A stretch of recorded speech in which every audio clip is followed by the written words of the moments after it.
you guys real quick. I told y'all today I'm on my way to school, okay? This is a 1 hour long drive. Oh my goodness, and traffic is crazy. So what I'm gonna do to compact this long freaking drive, I am going to answer some questions from off my YouTube channel. All right, now I'm gonna talk all the way to school. Two things that's gonna accomplish for me. I will stay alert because if I'm busy thinking and speaking, I could stay widely alert with what's going on around me. 5 lanes of traffic, guys. Remember, I'm not technically looking at the phone. You should not be recording and driving. So technically, I'm not doing that per se. If you look at me from the outside and you look inside this vehicle, it will appear that I'm merely talking to myself. I'm cuckoo. Look at that guy over there talking to himself. When in all actuality, I'm speaking to you, the camera. All right. Now, I'm going to take a few questions so I can get through this. I don't know how long the question is going to last. I don't know nothing. I'm just going to play it by ear. All right. So when I get to the question, I'm going to flip the camera around so y'all can see some of this crazy traffic. No sense watching me all the way there, right? Right. Now, I got a question like right now. We're going 5 miles an hour on a 5-lane freeway. That's a good time for me to look at this screen. I already read this question, guys. This guy on the PT Cruiser, he's speaking about his car stalled out and he having a hard time finding the fuel pump relay. Okay, this is a Gen 2. Guys, the Gen 2 PT Cruisers are equipped with a tipper. There is no external fuel pump relay. No fuel pump relay on a Gen 2 PT Cruiser. Now, knowing that, you got to adjust the way you diagnose things, because in the past, we would use that fuel pump relay to merely take away power source from the fuel pump, things like that. Now, guy, I don't know why he want access to that, because what else can you do there? You can, you got a stall out issue and a sometime it won't start issue. Will fuel pressure, can fuel pressure play a role in that? Absolutely. Will you need access to the fuel pump relay? Perhaps. Okay, yes, that is a place you want to check. Now, the thing about fuel pressure, it needs to be present and verifiable. The only way you're going to verify fuel pressure is with a fuel pressure gauge. You tie it into the fuel line, turn the car on. Remember, guys, when you turn the ignition switch on, you're going to get a 2-second primer. That is the computer way of priming the system in anticipation on starting. Okay, you turn the key, you might hear a buzz. Bzzz.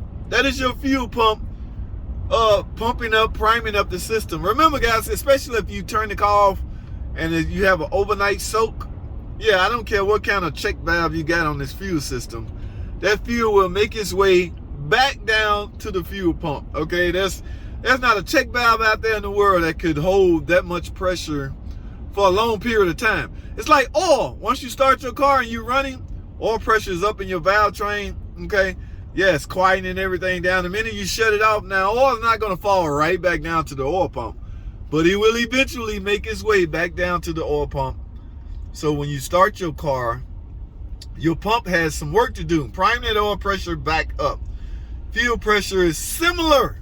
Okay, now that fuel pump relay is integral to the TIPM. Now, TIPM showed up in the 2006 and higher. The car came out in 01. This car had an 8-year run. That's why I don't understand why people dog it out.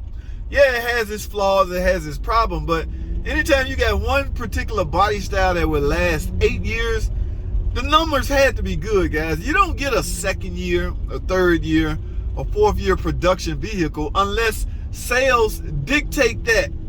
Okay, if that vehicle is not selling, they shutting off production of that. It is a waste of money at that point. So obviously this thing made the company some money in this 8-year period. Now, back to this fuel pump relay. It's simple, guys. It's on the TIPM, like I say. Now, imagine you diagnosing stall out, no start. What do? I personally go to my scan tool. I have actuator capability. I can command my computer, my PCM, to turn the fuel pump relay on. From there, I can monitor pressure. Whatever it is you're trying to do, you want complete control of the fuel pump relay. You want to be able to turn it on and off. A couple of ways you can do that manually. You can turn the key on and hope for the best, or have a scan tool and actuate the fuel pump relay. But I'm still curious as to why you need to know where it's at. Are you thinking about replacing it? Are you thinking that's going to solve your problem? Guys, rarely do a typical ISO relay fail. Okay, ISO, International Standard Relay. Rarely do that relay go bad. So if you're thinking you're just going, let me replace the relay, I should be fine. No. It don't work like that. However, a relay can fail, but it's not the case on this one. If you want to replace this relay, you have to replace the pump. Have I ever replaced a complete tip pump for fuel-related problems? Absolutely. Yes, guys, I have. Okay. And did it fix it? Yes. Okay. But you do have to verify that your problem is fuel-related.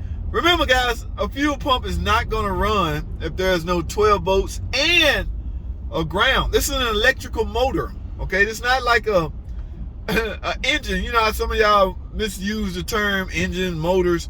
No, an electrical motor requires, from an automotive standpoint, 12 volts and a ground in order for that motor to operate. That's all a fuel pump relay does, is supply that 12 volts.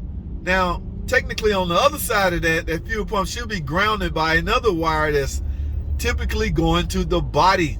All right, it's a constant ground, but the fuel pump is not. So I don't know if replacing this relay, you think you headed toward fixing your problem, but you can't. Okay, so it's simple as that. So again, JT, you're doing a lot of talking, but you ain't got no solution. How do you diagnose it? Man, look, man, let me say it like this, because like I say, car makers they do some crazy things, and this is one of them. I don't know really how to frame this. If you think you got a fuel pump relay problem, you need to tip them. There's no other way around it. Okay, now you can bust up the tip them and go in and splice in an external relay. I've done that before on minivans, Jeep Cherokees, and things like that. There is a bypass relay kit out there. I've done that before.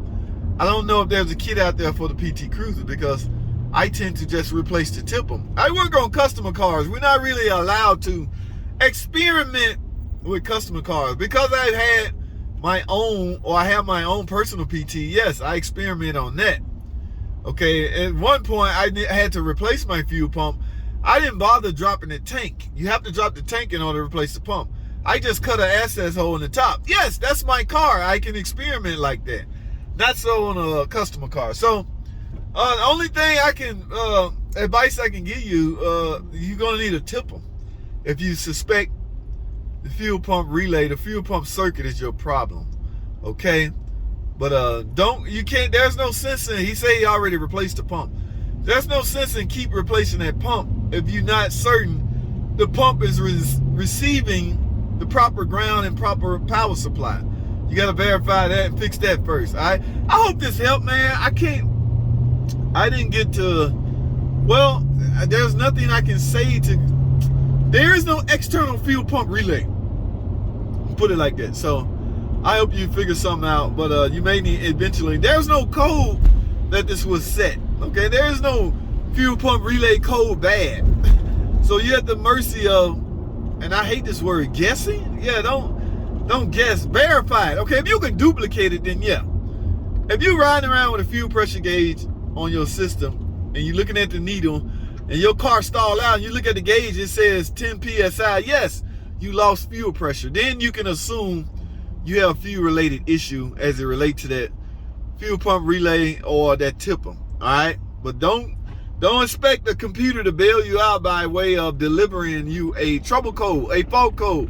Doesn't happen like that all the time. So you have to be skillful and mindful of the situation. Look at this traffic, guys. All right, so I'm gonna end this video right here, and I'm gonna pull up another question, and we're gonna take another question. All right, we got this for 2 days, guys. I got a 2-day course. I'm going to the Chrysler Training Center, some bus network system, as well as some EV system, guys. Got to stay on top of the game, or you will get left. All right, on that note, let me get out of here, change this up. I'm in a stuck in traffic. I'm gonna fire up another question. And I'll see y'all on the next video.